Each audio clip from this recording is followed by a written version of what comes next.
Well, you match up your skill set with what the job at hand is, and right now Rhode Island's in a tough spot economically. A lot of people out of work, a lot of small businesses saying, where am I going to turn? I can't find credit. Costs are spiraling out of control when it comes to health care. And that's an area I spent my whole life, in small business, advising companies, working with companies, owning companies, and it's something that I feel that I'm very well qualified now to lead the state and get the state rolling. How do you handle both jobs as treasurer and candidate? Well, you have good teams around you in both efforts. That's the way to do it. What's a typical day for you during the week? I know weekends may be a little bit different, but just pick out Wednesday, Thursday. What's a typical day? How early do you get up, and is it dawn to dusk? Yeah, I mean, actually, yesterday we were up before sunrise. We were down in North Kingston greeting the people going into work at General Dynamics in Quonset Point. We finished the day around 9:30, so that's a pretty full day. And then you're on the phone for another hour or so once you get home, strategizing for the next morning. So, why do you think nobody's been able to break away in this race?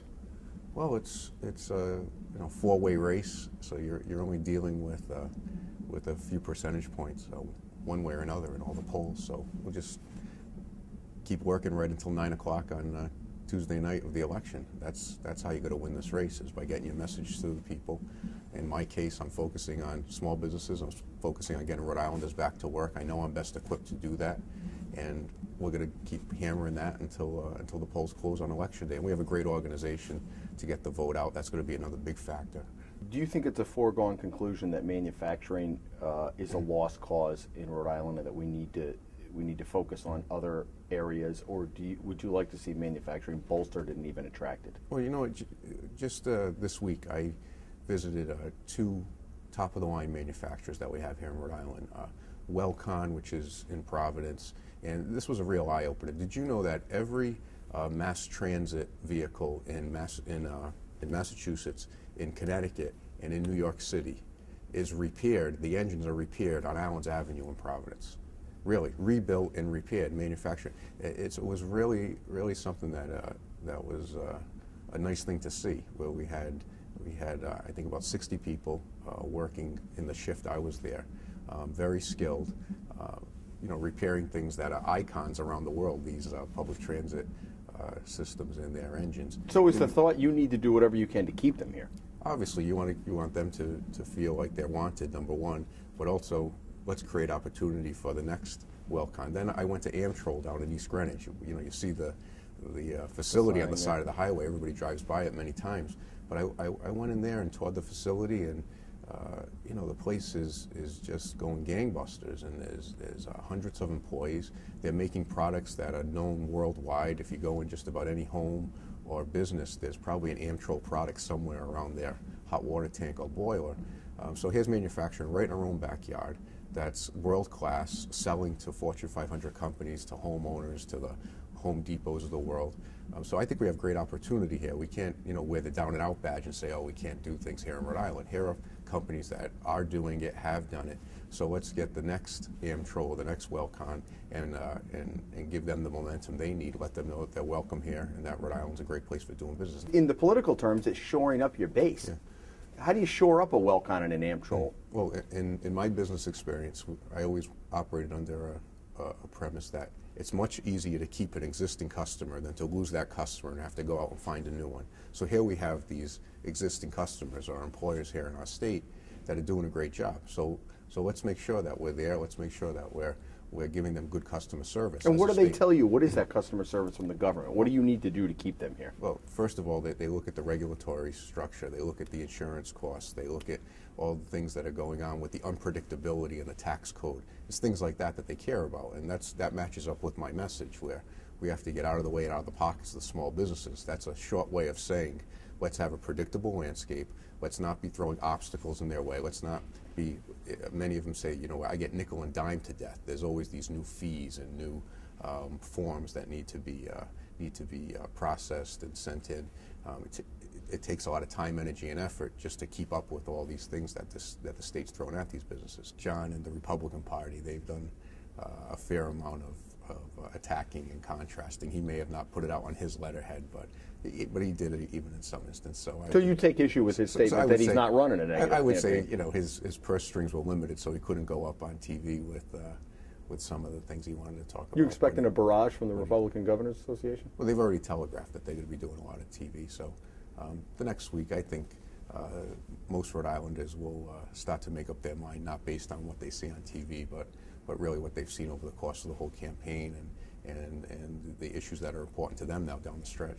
What assurance do we have, and I understand Chafee's been vilified for it, no new taxes at this point, what assurance do we have that history is not going to repeat itself? In 2 years now, the same Democratic governor who defeats Chafee as the candidate is going to have to find revenue somewhere. Well, because right now Rhode Island is collecting just about more revenue in taxes than it's ever collected in its history.